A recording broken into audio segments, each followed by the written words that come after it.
आता आपलं उपोषण सुरू केलेलं आहे। गेल्या 2 वर्षांमध्ये जरांगे पाटील यांचं आता हे 8वं उपोषण आहे। ओबीसी मधून मराठा आरक्षण द्या अशी मागणी जरांगे पाटलांनी केली आहे। आझाद मैदानावरचं हे भगवं वादळ या ठिकाणी आपण पाहतोय। तर मराठ्यांची नाराजी ओढवून घेऊ नका असा इशारा जरांगे यांनी सरकारला दिलेला आहे।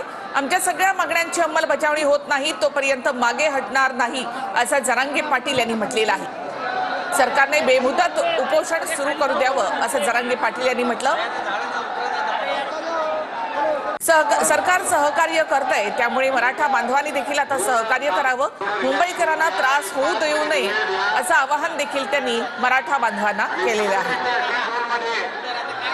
आता गोळ्या घातल्या तरी माघार नाही असं जरांगे पाटील यांनी सरकारला इशारा देताना म्हटलेला आहे। आझाद मैदानावरची ही दृश्य आपण या ठिकाणी पाहतोय। 27 तारखेला जरांगे पाटील हे अंतरवाली सराठीमधून निघाले होते जिथून त्यांनी पहिलं उपोषण सुरू केलं होतं। जरांगे पाटलांचं मराठा आरक्षणासाठीचं हे आता 8वं उपोषण आहे। थेट दृश्य आपण पाहतो आझाद मैदानावरची।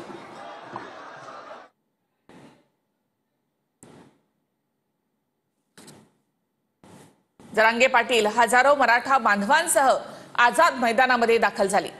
याआधी देखील त्यांनी मुंबईवर धडक देण्याचा इशारा दिलेला होता। मात्र पूर्ण रिकामा करायचा आहे।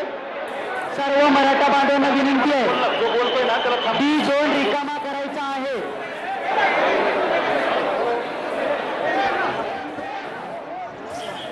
सर्व बांधवांनी खाली बसून घ्यायचं आहे। शनिवार रविवार तुम्हाला सांगितलेलं आहे की परवानगी देणार नाही, कसं बघताय? कारण सुट्ट्या देखील आहेत या दरम्यान, तुम्ही कसं बघताय या सगळ्याचं?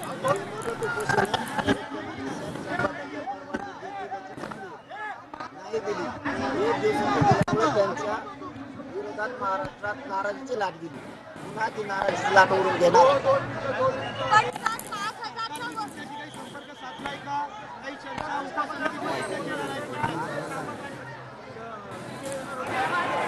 आझाद मैदानामधून थेट आपण ही दृश्य पाहतो। जोपर्यंत आपल्या मागण्या पूर्ण होत नाहीत तोपर्यंत माघार नाही असं जरांगे पाटील यांनी म्हटलेलं आहे। सरकारने आपल्याला बेमुदत उपोषण करू द्यावं असं देखील जरांगे यांनी म्हटलंय। आता गोळ्या घातल्या तरी माघार नाही असं जरांगे पाटील यांनी म्हटलेलं आहे। सरकारने ही गणपती बसवलाय ना, सहकार्य करायला गाड्या बाहेर काढायला ना, सगळ्यांनी सगळं बाहेर काढायला, पूर्ण गाड्या सहकार्यच करायला। आणि आमच्या जवळपास 60-70 हजार गाड्या आधी त्यांनी तिकडे ग्राउंडवर नेऊन लावल्या। मोकळा आहे, मोकळा आहे। चला आता मला आराम करू द्या, धन्यवाद, आराम करू द्या। मोकळा आहे मार्ग, मोकळा। सुरू झालं आमरण उपोषण, बेमुदत आमरण उपोषण कडक सुरू झालं। काही खाणार नाही, पिणार नाही, काय नाही, बसला। चला धन्यवाद, आपण दुपारी बोलू, दुपारी।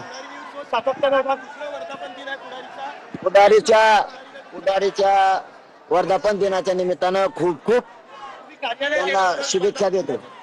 खूप शुभेच्छा त्यांना वर्धापन दिनाच्या। पहिल्यापासून गोरगरिबांचा आवाज उठवला त्याबद्दल त्यांना खूप शुभेच्छा। मुख्यमंत्र्यांना काय सांगणार आहात? मुख्यमंत्र्यांना काय सांगणार? मुख्यमंत्री साहेबांना एकच विनंती आहे, करोडो लोक मुंबईत आणले म्हणजे आम्हाला माज मस्ती नाहीये। आमच्या मागण्याची सगळी अंमलबजावणी करा आणि गोरगरीब मराठ्यांचा सन्मान करा। हे मराठे मरेपर्यंत तुम्हाला विसरणार नाहीत आणि आमची परवानगी आत्ताची आत्ता वाढून द्या, ते पण आम्हाला सहकार्य करा। तुम्ही जर अडथळे आणले तर पुन्हा महाराष्ट्रातला मराठा समाज मुंबईकडे निघेल। मी जागा सोडणार नाही।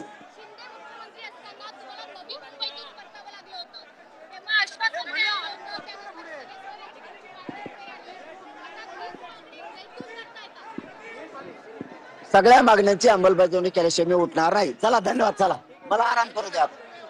मुख्यमंत्र्यांना काय आवाहन? पाहतोय की मनोज जरांगे यांनी सध्या या ठिकाणी उपोषण जे आहे ते सुरू केलेलं आहे आणि आपण पाहतोय की मनोज जरांगे ते आपल्या भूमिकेवरती ठाम आहेत, कडक उपोषण करणार असा पवित्रा मनोज जरांगेंनी घेतल्याचं पाहायला मिळतं। वर्धापन दिनाच्या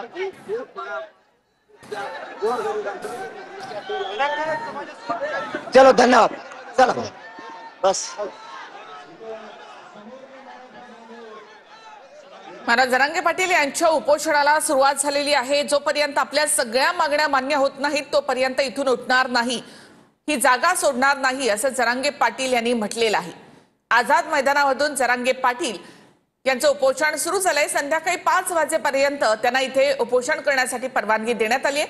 मात्र पुढेही आपल्याला बेमुदत उपोषण करण्यासाठी सरकारनं परवानगी द्यावी असं मनोज जरांगे पाटील यांनी म्हटलेलं आहे. त्याचबरोबर आझाद मैदानात आपण या ठिकाणी उपोषण सुरू करतोय. मात्र जोपर्यंत सगळ्या मागण्या पूर्ण होत नाहीत तोपर्यंत जागा सोडणार नाही असं जरांगे पाटील यांनी म्हटलेलं आहे.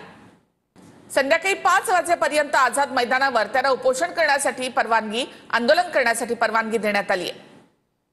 मात्र मनोज जरांगे पाटील असं म्हणतायत की जोपर्यंत आपल्या मागण्या पूर्ण होत नाहीत तोपर्यंत इथून उठणार नाही, जागा सोडणार नाही, गोळ्या घातल्या तरी माघार घेणार नाही असं जरांगे पाटील यांनी म्हटलेलं आहे. हजारो मराठा बांधवांसह जरांगे पाटील मुंबईमध्ये दाखल झाले. याआधी देखील जरांगे पाटील यांनी मुंबईवर धडक देण्याचा प्रयत्न केला होता. मात्र त्यावेळेला अंशतः त्यांच्या मागण्या सरकारकडनं मान्य करण्यात आल्या होत्या. आता आझाद मैदानावर जरांगे पाटील यांचं हे उपोषण सुरू झालेलं आहे. सरकारचे आणखी कोण प्रतिनिधी आज जरांगे पाटील यांना इथे भेटायला येतात किंवा विरोधी पक्षातले आणखी काही नेते जरांगे पाटलांना आझाद मैदानावर भेटायला येतात का, याकडे देखील आपलं लक्ष असणार आहे. जरांगे पाटील यांनी आपले इरादे या ठिकाणी स्पष्ट केलेले आहेत.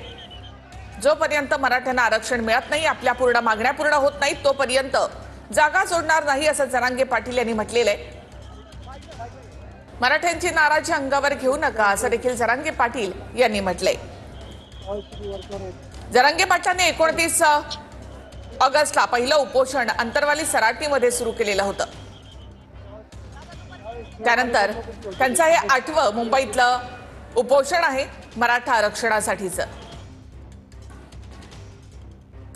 ओबीसी मधून मराठा आरक्षण द्या अशी मागणी जरांगे पाटील यांनी केलेली आहे. सगळे चोऱ्याचा त्यांचा हा मुद्दा आहेच. यासाठी शिंदे समिती देखील नेमण्यात आली होती. त्यांनी अहवाल देखील दिला. मात्र त्यानंतर सुद्धा आपल्या सगळ्या मागण्यांची अंमलबजावणी करा अशी मागणी जरांगे पाटलांनी केली आहे. सध्या आझाद मैदानावर असं भगवं वादळ पाहायला मिळत आहे. अंतरवाली सराटी ते मुंबई असं अंतर कापत जरांगे अखेर मुंबईमध्ये दाखल झालेच.